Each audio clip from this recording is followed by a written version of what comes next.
नमस्कार दोस्तों, स्वागत है आपका हमारे YouTube channel target civil services में। तो आज है 2 दिसंबर और मध्य प्रदेश के डेली करंट अफेयर में दोस्तों आज हम पढ़ेंगे 2 दिसंबर के करंट अफेयर। तो लेक्चर ध्यान से देखिएगा। और दोस्तों 1 दिसंबर को हमने मनाया था विश्व एड्स दिवस और आज है 2 दिसंबर दोस्तों, और 2 दिसंबर को मनाया जाता है राष्ट्रीय प्रदूषण नियंत्रण दिवस। ठीक है, तो याद रखिएगा ये मोस्ट इंपॉर्टेंट है, एमपी के लिए तो खासकर ज्यादा इंपॉर्टेंट है। 2 दिसंबर को राष्ट्रीय प्रदूषण नियंत्रण दिवस मनाया जाता है। क्यों दोस्तों एमपी के लिए ज्यादा क्यों इंपॉर्टेंट है? क्योंकि देखिए 2-3 दिसंबर को हमारे मध्य प्रदेश के भोपाल डिस्ट्रिक्ट में गैस त्रासदी हुई थी। कब हुई थी? 1984 में। ठीक है, तो उसी के बाद राष्ट्रीय प्रदूषण नियंत्रण दिवस मनाया जाता है। और राष्ट्रीय प्रदूषण नियंत्रण दिवस मनाने का जो मुख्य उद्देश्य है लोगों को पर्यावरण के प्रति जागरूक बनाना। 2 दिसंबर को यह इसलिए मनाया जाता है क्योंकि इस दिन भोपाल गैस त्रासदी हुई थी जिसमें हजारों लोगों की मौत हो गई थी। और 2 दिसंबर 1984 को एमपी की राजधानी भोपाल स्थित यूनियन कार्बाइड कंपनी से आईसी, ठीक है, ये MIC है यानी मिथाइल आइसोसाइनाइड गैस या मिक गैस का रिसाव हुआ था।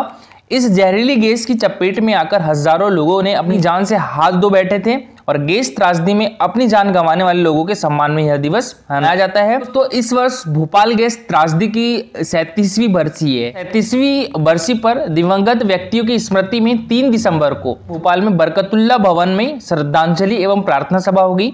और श्रद्धांजलि और प्रार्थना सभा में हमारे मध्य प्रदेश के राज्यपाल श्री मंगूभाई पटेल जी शामिल होंगे और विभिन्न धर्मगुरुओं द्वारा धर्मग्रंथ पाठ भी किया जाएगा। ठीक है, तो वायु प्रदूषण के कारण हर साल लगभग 70 लाख लोगों की मौत होती है। और देखिए दोस्तों, आप सभी को पता होगा अभी हाल ही में 1 नवंबर 2021 को COP26 की बैठक हुई थी। कहां पर हुई थी दोस्तों? ये ग्लासगो में हुई थी। देखिए दोस्तों, ये है यूके का मैप। तो ग्लासगो कहां पर है? तो ये है ग्लासगो। देखिए ब्रिटेन में 3 देश आते हैं। कौन कौन से? इंग्लैंड आता है, एक वेल्स आता है और एक स्कॉटलैंड आता है। ठीक है, ये 3 देश है ब्रिटेन में। और यहाँ पर नदर्न आयरलैंड को भी जोड़ दे तो ये पूरा बन जाता है यूके। यानी यूके में कितनी कंट्री हो गई? 4। ठीक है, और ब्रिटेन में कितनी कंट्री हो गई? 3। यूके में 4 कौन कौन सी? तो एक इंग्लैंड, वेल्स और स्कॉटलैंड और नदर्न आयरलैंड। और ब्रिटेन में 3 कंट्री कौन कौन सी है?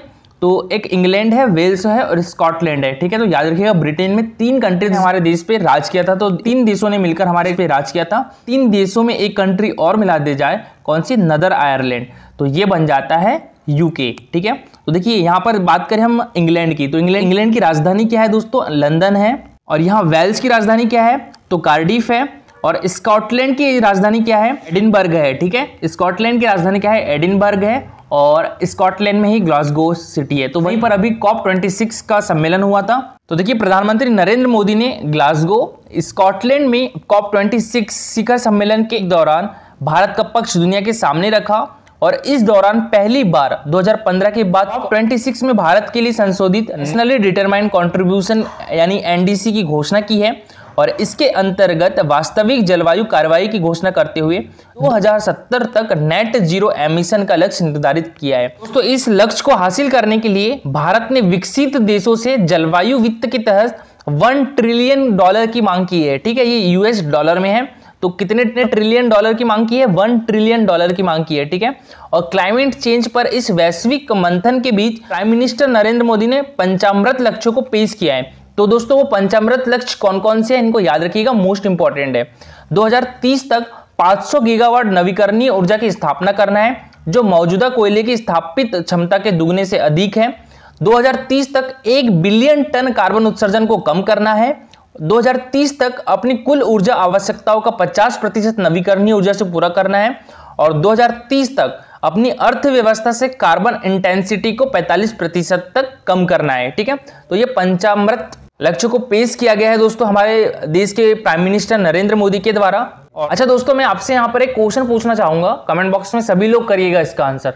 जो परमाणु ऊर्जा है वो नवीकरणीय ऊर्जा है या अनवीकरणीय ऊर्जा है? ठीक है, तो इसका आंसर पूरा डिटेल में दीजिएगा। और देखिए दोस्तों, ये है हमारा Telegram channel target civil services. तो इस पर डेली 20 क्वेश्चन का क्विज होता है जिसमें 15 क्वेश्चन जो रहते हैं मध्य प्रदेश जीके से रहते हैं और 5 question Madhya Pradesh current affair से रहते हैं।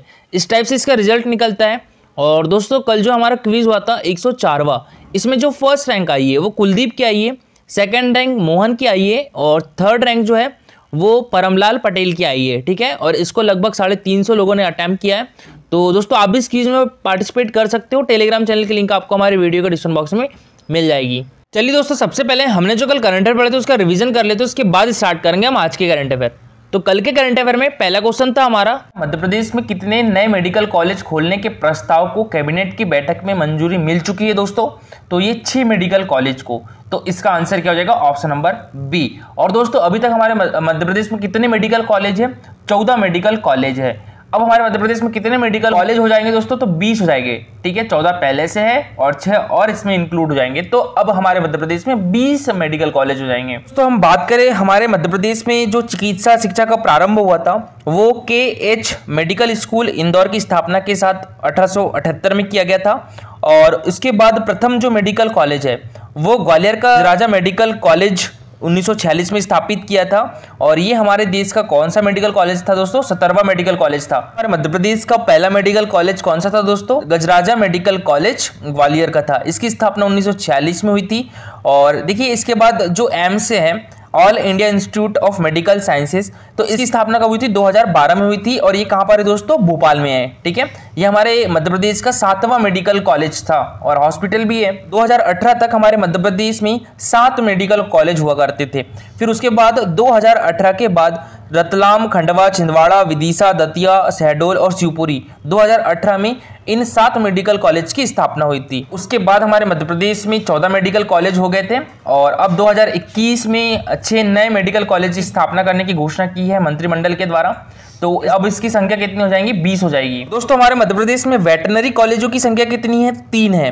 कहाँ कहाँ पर है? एक तो जबलपुर में है, एक इंदौर में है और एक रीवा में है, ठीक है। तो हमारे मध्य प्रदेश में वेटनरी कॉलेजों की संख्या कितनी है? 3 है। जबलपुर में है और इंदौर के महू में है और रीवा में है, ठीक है। और आयुर्वेद कॉलेज कितने हैं हमारे मध्य प्रदेश में? 7 है। ग्वालियर, जबलपुर, रीवा, इंदौर, भोपाल और बुरहानपुर और उज्जैन में है। देखिए हमारे मध्य प्रदेश में 3 कैंसर हॉस्पिटल है, ठीक है। कहाँ कहाँ पर? एक तो इंदौर में है, जबलपुर में है और ग्वालियर में है, ठीक है। इंदौर, जबलपुर और ग्वालियर में 3 कैंसर हॉस्पिटल है, जिसमें से एकमात्र जो कैंसर कॉलेज है वो कहाँ पर है? इंदौर में है। इस क्वेश्चन है हमारा, राष्ट्रीय मास्टर्स तैराकी प्रतियोगिता में मध्य प्रदेश के तैराकों ने कितने स्वर्ण पदक हासिल किए दोस्तों?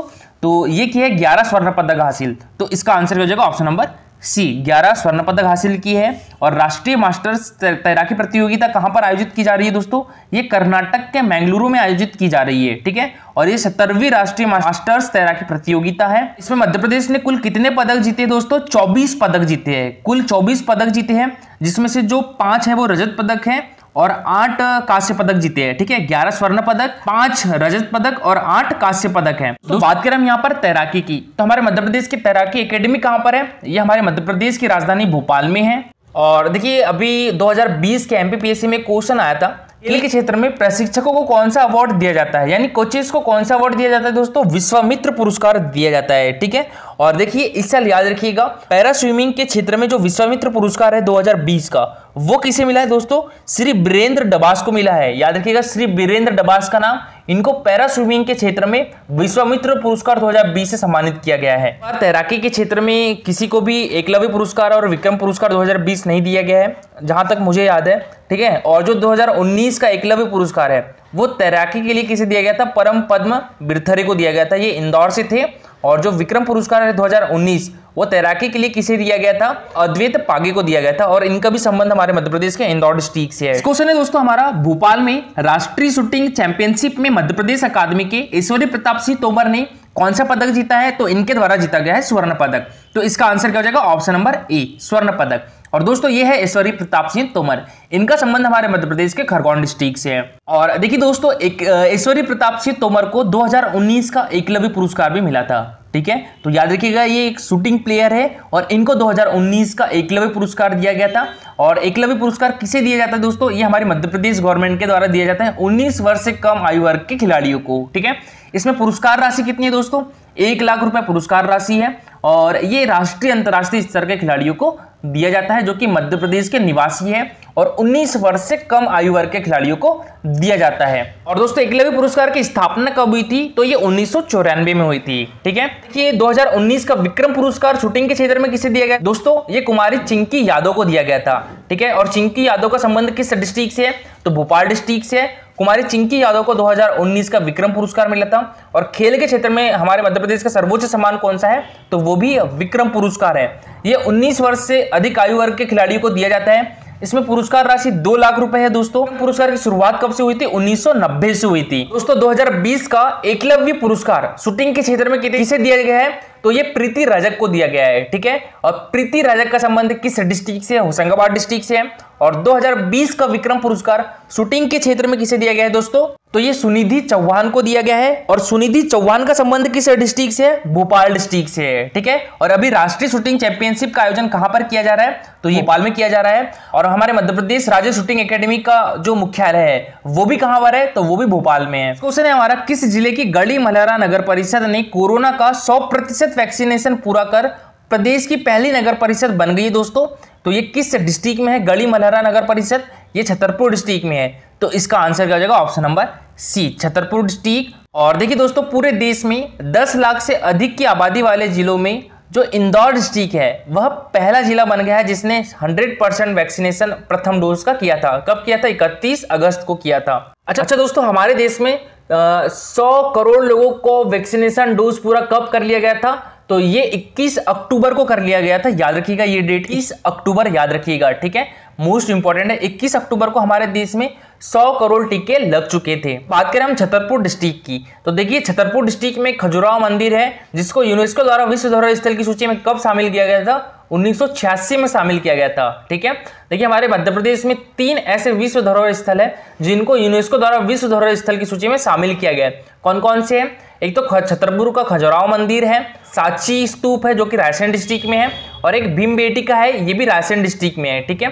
तो सांची स्तूप को विश्व धरोहर स्थल की सूची में कब शामिल किया गया था दोस्तों, 1989 में, ठीक है, 1989 में। और भीमबेटका को किस वर्ष यूनेस्को द्वारा विश्व धरोहर स्थल की सूची में शामिल किया गया था, 2003 में। चलिए दोस्तों, अभी स्टार्ट करते हैं हम आज के करंट अफेयर। तो आज के करंट अफेयर में पहला क्वेश्चन है हमारा, किस शहर की बॉर्बी शर्मा को केरला स्टेट फिल्म अवार्ड्स की ओर से बेस्ट चाइल्ड आर्टिस्ट अवार्ड दिया गया है, तो ये हमारे मध्य प्रदेश के इंदौर शहर से है दोस्तों। तो इसका आंसर क्या हो जाएगा, ऑप्शन नंबर ए, ठीक है, इंदौर। और ये है बार्बी शर्मा। इंदौर शहर की बार्बी शर्मा को केरला स्टेट फिल्म अवार्ड्स की ओर से बेस्ट चाइल्ड आर्टिस्ट अवार्ड दिया गया है। और तिरुअनंतपुरम, ये केरला की राजधानी है दोस्तों, अनंतपुरम में हुई अवार्ड सेरेमनी में मुख्यमंत्री पिनराई विजयन ने बार्बी को यह गौरव दिया है। और बार्बी ने मलयालम मूवी प्याली में मुख्य किरदार निभाया और इसमें उन्होंने एक कश्मीरी बच्ची का कैरेक्टर प्ले किया है। और इससे पहले वे फिल्म भारत और बागी 2 में भी काम कर चुकी है दोस्तों। और पिता रवि शर्मा ने बताया है कि बार्बी तक तकरीबन 108 फिल्म भी कर चुकी है। तो याद रखिएगा दोस्तों, बार्बी शर्मा का संबंध हमारे मध्य प्रदेश के किस डिस्ट्रिक्ट से है, तो ये इंदौर डिस्ट्रिक्ट से है। और इनको अभी जो केरला के मुख्यमंत्री है Pinarayi Vijayan, state film awards की ओर से बेस्ट चाइल्ड आर्टिस्ट अवार्ड दिया है। तो बात करें हम केरल स्टेट की, तो यह केरल स्टेट, ठीक है, इसकी लोकेशन देख सकते हो। यहाँ के जो मुख्यमंत्री है वो पिनराई विजयन है और यहाँ के जो राज्यपाल है वो आरिफ मोहम्मद खान है। और यहाँ के चीफ ऑफ जस्टिस कौन है, एस मनी कुमारी है, ठीक है। दूसरा हमारा कानून व्यवस्था व अपराधियों पर लगाम लगाने में कौन सा जिला पहले नंबर पर है दोस्तों, तो ये उज्जैन डिस्ट्रिक्ट। तो इसका आंसर क्या हो जाएगा, ऑप्शन नंबर ए। और उज्जैन को हमारे मध्य प्रदेश की सांस्कृतिक राजधानी भी कहते हैं। और देखिए दोस्तों, देखिए अगर हम अखंड भारत की बात करें तो अखंड भारत का जो केंद्र बिंदु है वो बैतूल के बरसाली में है, लेकिन अगर हम पृथ्वी के केंद्र बिंदु की बात करें तो वो उज्जैन में है, ठीक है, ये बात याद रखिएगा। और दोस्तों, उज्जैन विश्व का एकमात्र ऐसा स्थान है जहां 21 जून को जो सूर्य है वो 90 डिग्री पर लंबवत होता है। दोस्तों, विश्व में सबसे पहले शून्य का उपयोग जो है वो उज्जैन में ब्रह्मगुप्त ने किया था, ठीक है। तो आज मैं आपको उज्जैन डिस्ट्रिक्ट का एक सेपरेट वीडियो बनाने वाला हूँ, तो आई होप कि ज्यादा से ज्यादा लोग वो वीडियो देखेंगे दोस्तों। तो देखिए, कानून व्यवस्था व अपराधियों पर लगाम लगाने में उज्जैन पहले नंबर पर है। और उज्जैन में खास तौर पर मिलावटखोरों व चिटफंड कंपनियों के खिलाफ सख्त कार्रवाई की है। और बीते वर्ष उज्जैन दूसरे नंबर पर था। नेक्स्ट क्वेश्चन है हमारा, श्रेया अग्रवाल ने भोपाल में आयोजित 64वीं राष्ट्रीय शूटिंग प्रतियोगिता में मध्य प्रदेश को कौन सा पदक दिलाया दोस्तों, तो ये कांस्य पदक दिलाया है। तो इसका आंसर हो जाएगा ऑप्शन नंबर सी। और दोस्तों, श्रेया अग्रवाल का संबंध हमारे मध्य प्रदेश के किस डिस्ट्रिक्ट से है, तो जबलपुर डिस्ट्रिक्ट से है। और जबलपुर डिस्ट्रिक्ट को हमारे मध्य प्रदेश की संस्कारधानी भी कहते हैं। तो देखिए, अंतर्राष्ट्रीय निशानेबाज नगर की श्रेया अग्रवाल ने भोपाल में आयोजित 64वीं राष्ट्रीय निशानेबाजी स्पर्धा में मध्य प्रदेश को एक कांस्य एवं एक स्वर्ण पदक दिलाया है। और वहीं उदयमान खिलाड़ी गौतमी भनोत ने भी एक कांस्य पदक व एक स्वर्ण पदक जीता है। श्रेया अग्रवाल ने 10 मीटर एयर राइफल की सीनियर महिला वर्ग के क्वालिफिकेशन राउंड में 331.4 का सर्वाधिक स्कोर अर्जित करते हुए फाइनल के लिए क्वालिफाई किया है। दोस्तों इसके बाद फाइनल में उत्कृष्ट प्रदर्शन करते हुए व्यक्तिगत कांस्य पदक जीता है और टीम इवेंट में स्वर्ण पदक जीता है। श्रेया के साथ मानसी, सुधीर सिंह और आंशी गुप्ता भी टीम का हिस्सा थी। दूसरी ओर गौतमी भनोत ने 10 मीटर एयर राइफल सब यूथ महिला वर्ग में उत्कृष्ट प्रदर्शन करते हुए 624.8 स्कोर अर्जित किया है और व्यक्तिगत वर्ग का कांस्य और 10 मीटर यूथ महिला वर्ग टीम में स्वर्ण पदक जीता है। तो गौतमी के साथ अंशिका गुप्ता व याना राठौर टीम का हिस्सा थी और मध्य प्रदेश की खेल मंत्री यशोधरा राजे सिंधिया ने श्रेया व गौतमी को उम्दा प्रदर्शन करने के लिए बधाई दी है। क्वेश्चन है हमारा, खजुराहो अंतर्राष्ट्रीय फिल्म फेस्टिवल कब से कब तक आयोजित किया जाएगा दोस्तों? तो ये 5 दिसंबर से 11 दिसंबर तक आयोजित किया जाएगा। तो इसका आंसर क्या हो जाएगा? Option number B. ठीक है, तो खजुराहो अंतर्राष्ट्रीय फिल्म फेस्टिवल ये कौन सा फेस्टिवल है दोस्तों? ये 7वां संस्करण है। ठीक है, और दोस्तों खजुराहो हमारे मध्य प्रदेश के किस डिस्ट्रिक्ट में है? तो छतरपुर डिस्ट्रिक्ट में है। और जो खजुराहो के मंदिर है इनको यूनेस्को द्वारा विश्व धरोहर स्थल की सूची में कब शामिल किया गया था? 1986 में शामिल किया गया था। ठीक है, देखिए हमारे मध्य प्रदेश में 3 ऐसे प्लेस हैं जिनको विश्व धरोहर स्थल की सूची में शामिल किया गया है। कौन कौन से हैं? एक तो खजुराहो के मंदिर है जो कि छतरपुर डिस्ट्रिक्ट में है, इनको 1986 में शामिल किया गया था। उसके बाद 1989 में रायसेन डिस्ट्रिक्ट का जो सांची स्तूप है उसको शामिल किया गया था। उसके बाद 2003 में भीमबेटका की गुफाओं को यूनेस्को द्वारा विश्व धरोहर स्थल की सूची में शामिल किया गया।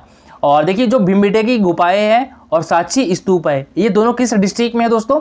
तो ये रायसेन डिस्ट्रिक्ट में है। ठीक है, और खजुराहो के मंदिर किस डिस्ट्रिक्ट में है? तो छतरपुर डिस्ट्रिक्ट में है। दोस्तों इसको खजुराहो नृत्य समारोह से कंपेयर मत करिए, वो अलग समारोह है। ठीक है, जो खजुराहो नृत्य समारोह होता है उसका आयोजन जो है 1976-77 से 25 फरवरी से 3 मार्च तक खजुराहो में आयोजित किया जाता है। ठीक है, तो खजुराहो नृत्य समारोह अलग है और ये खजुराहो अंतर्राष्ट्रीय फिल्म फेस्टिवल है। इसका नाम याद रखिएगा, ये मोस्ट इंपॉर्टेंट है, ये इसका 7वां संस्करण है। तो देखिए खजुराहो अंतर्राष्ट्रीय फिल्म फेस्टिवल 5 से 11 दिसंबर 2021 तक खजुराहो में होगा। खजुराहो इंटरनेशनल फिल्म फेस्टिवल का यह 7वां संस्करण है।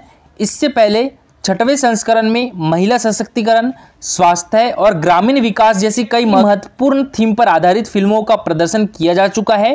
पर्यटकों में लोकप्रिय ग्रामीण परिवेश में निर्मित एक टपरा टॉकीज में फिल्मों के प्रदर्शन से प्रारंभ हुए इस महोत्सव में इस वर्ष 11 टपरा टॉकीज में फिल्मों का प्रदर्शन किया जाएगा। दोस्तों आज़ादी के अमृत महोत्सव के अवसर पर जो खजुराहो इंटरनेशनल फिल्म फेस्टिवल है तो इसकी थीम क्या रखी गई है? देशभक्ति। ठीक है, और इसमें देशभक्ति थीम पर आधारित देश भर के प्रसिद्ध फिल्म निर्देशकों की 25 फिल्मों का प्रदर्शन किया जाएगा। तो पर्यटन और संस्कृति विभाग एवं बुंदेलखंड विकास बोर्ड मिलकर ये आयोजन कर रहे हैं। फेस्टिवल के जरिए देश विदेश के पर्यटक और सैलानी प्रदेश की स्थानीय संस्कृति, पुरातात्विक धरोहर से परिचित होंगे और साथ ही स्थानीय पर्यटन को भी बढ़ावा मिलेगा। ठीक है, देखिएगा खजुराहो इंटरनेशनल फिल्म फेस्टिवल का आयोजन कहाँ पर किया जा रहा है? तो ये छतरपुर में किया जा रहा है। खजुराहो छतरपुर डिस्ट्रिक्ट में आता है। कब से कब तक होगा? 5 दिसंबर से 11 दिसंबर तक होगा। इसकी थीम क्या रखी गई है दोस्तों? देशभक्ति इसकी थीम रखी गई है। दोस्तों कल का हमारा क्वेश्चन था इंदिरा गांधी राष्ट्रीय मानव संग्रहालय मध्य प्रदेश में कहाँ पर है दोस्तों? तो ये हमारे मध्य प्रदेश की राजधानी भोपाल में है। तो इसका आंसर क्या हो जाएगा? Option number B. और दोस्तों ये बहुत बार एग्जाम में पूछा भी जा चुका है। ठीक है, अभी हाल ही में एक क्वेश्चन पूछा गया था MPPSC 2020 में, जातीय संग्रहालय मध्य प्रदेश के किस डिस्ट्रिक्ट में दोस्तों? तो वो भी भोपाल डिस्ट्रिक्ट में है। ठीक है, और दोस्तों आज के लिए आपका क्वेश्चन है मध्य प्रदेश की कौन सी नदी पश्चिम की ओर नहीं बहती है? याद रखिएगा पश्चिम की ओर नहीं बहती है। ठीक है, माही, ताप्ती, नर्मदा या चंबल। तो इसका आंसर पूरा डिटेल में दीजिएगा। और आज के लिए इतना ही। Thank you for watching this video.